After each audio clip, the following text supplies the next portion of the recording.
Cuando hablamos de macromagnitudes, acuérdense que nosotros decimos que las cuentas nacionales analizan principalmente lo que está relacionado con los grandes agregados económicos. Por eso hablo de macromagnitudes. O sea, cuando nosotros hablamos de macroeconomía, estamos hablando de las grandes cifras. Estoy hablando de la inflación, ya no es el aumento de un mercado específico, no es que aumentó el precio del tomate, ¿sí? Estamos hablando de que aumentaron todos los precios en forma constante y generalizada. Cuando estamos hablando de macromagnitudes, estamos hablando del desempleo. No estoy hablando del empleo o el desempleo en el sector público, un mercado específico. Bien, entonces se entendió. Ok. Entonces, vamos a analizar esto que ustedes están viendo acá, que es el flujo circular del ingreso, ¿sí? O sea, nosotros habíamos hablado, creo que ya en economía 1 ya lo habíamos visto. Ustedes tienen por un lado, acá Fernando me dice, es un total. Sí, supongamos que estamos hablando de lo macroeconómico, ¿sí? De la macroeconomía, es un total. Estoy hablando de la totalidad de la economía, ¿sí? Estoy hablando de la totalidad de cada uno de los temas, ¿sí? Generales que trata la macroeconomía, y que si yo digo, bueno, estoy hablando de un precio de gobierno, no estoy hablando del precio de un mercado específico, estoy hablando de todos los precios. Por eso nos manejamos con niveles de precios. Esto es fundamental. Entonces, dentro del flujo circular, acuerden ustedes que teníamos dos tipos de flujo. Uno era el flujo real y otro era el flujo monetario. Ustedes ahí en el cuadro lo van a ver como flujo real, que es una rayita. Acuérdense que las familias, las economías domésticas, le brindaban a las empresas factores de producción. ¿Sí? Que ahí estamos hablando de tierra, capital y trabajo. En este caso acá estamos diciendo que ya no hablamos de tierra, sino hablamos de recursos naturales. Entonces,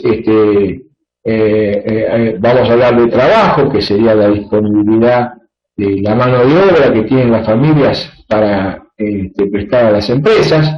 Puede ser el capital, que puede ser físico o capital financiero, y el empresario a través de la organización empresarial. O sea, eso serían las cantidades. Estamos hablando, cuando hablamos de ese flujo real, es cantidad, por ejemplo, de unidades de capital.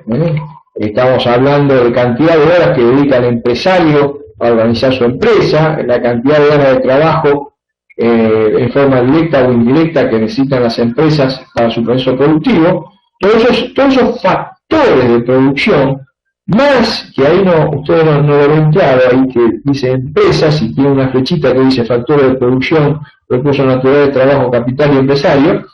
Tengo que incorporar, por supuesto, los insumos, o sea, tengo que tomar insumos y materias primas, y con esos factores de producción, más los insumos, materias primas, hacen que las empresas puedan transformar una materia prima en un producto elaborado, ¿sí? Que sería el output que hacen que las empresas puedan ofrecer, ¿sí?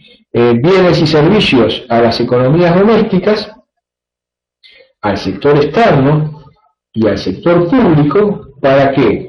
Para consumo de cada uno de estos sectores. Recuerden ustedes que tienen en la totalidad, nosotros estudiamos 4 tipos de sectores básicos de la economía. Por un lado tenemos las familias, por otro lado tenemos las empresas, por otro lado tenemos el sector público y por otro lado tenemos el sector externo. Una vez que las empresas elaboran bienes y servicios que brindan esas empresas, tanto sea al sector externo a través de la X que ustedes ven ahí, que serían las exportaciones de bienes y servicios, o muchas veces, como hay bienes y servicios que no se producen en otro país, generalmente, ¿qué se hace? Se importan esos bienes y servicios del resto del mundo, ¿sí? Hay una relación directa con el sector externo ahí, ¿sí? Por otro lado, el sector público tiene una inserción importante dentro de este flujo circular y está relacionado principalmente con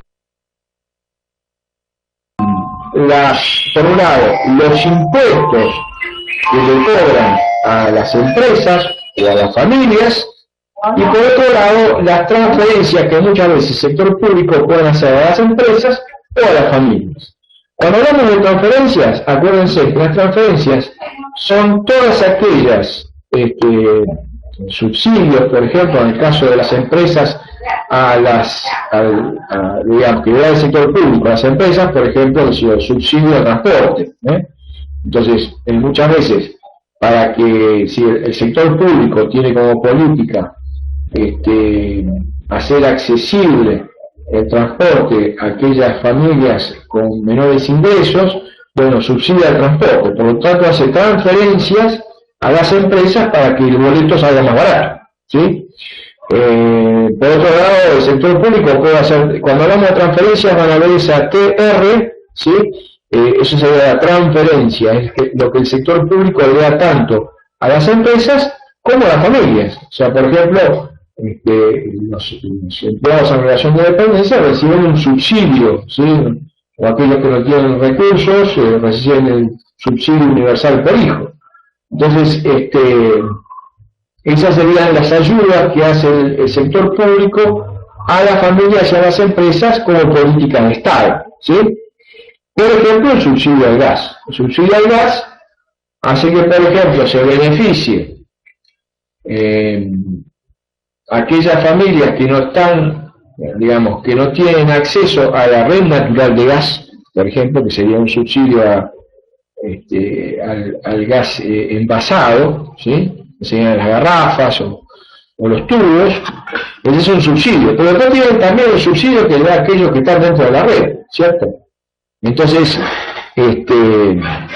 ese tipo de subsidio forma parte de la transferencia que es el Estado, ¿sí? Pero bueno, vamos a analizar en conjunto cuáles son los que afectan o no, porque evidentemente cuando usted da un subsidio, tiene capacidad de generación de ingresos a través de impuestos, tasas y contribuciones para poder dar esos subsidios. El problema está que con esos subsidios se dan y los estados no tienen capacidad para poder hacerlo. Y entonces se puede llegar a emitir dinero, y esa emisión de dinero para pagar esas cuentas afecta al conjunto de la sociedad a través de un proceso inflacionario. ¿Bien? Bueno, y así que tenemos, por un lado, son los subsidios. ¿Y de qué vive el sector público? Y vive de los impuestos. O sea, estamos hablando de impuestos, tasas y contribuciones, ¿sí? Entonces, esos ingresos genuinos que tiene el sector público lo utiliza no solamente para la supervivencia del mismo sector público, sino lo utiliza como herramientas. ¿Se acuerdan que habíamos visto al principio las herramientas que tiene el Estado?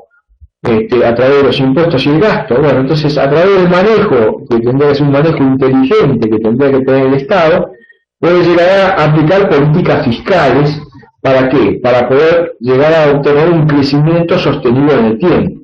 Por eso, no solamente es el hecho que cobre impuestos para mantener al sector público, sino que se utiliza el cobro de impuestos como mecanismo para la utilización de herramientas para el desarrollo, para lograr los objetivos pretendidos por el Estado en un momento determinado, de la misma manera que el gasto, ¿sí? Entonces, este sería, tanto desde el punto de vista de lo que es el flujo real, ¿sí? De cantidad de horas de trabajo, las familias dan cantidad de horas de trabajo a las empresas a su vez producen bienes y servicios que los venden a las familias, el sector externo y el sector público.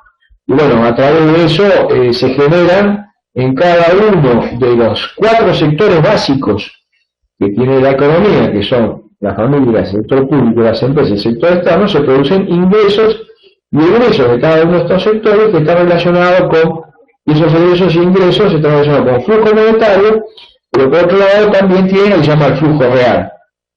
Cuando nosotros hablamos de las filtraciones, ¿sí? Las filtraciones, fíjense que las filtraciones de alguna manera, que digamos esas rayitas que tienen un punto raya, son las relaciones que se producen entre el sector público, las familias y las empresas, y son parte del instrumental que tiene el Estado para manejar el crecimiento de un país o digamos, evitar problemas inflacionarios a través de una política contractiva de la economía, ¿sí? Entonces ahí tendrían ustedes las tres relaciones básicas, ya sean reales, monetarias y filtraciones, que hacen justamente a las relaciones entre los distintos sectores de la economía.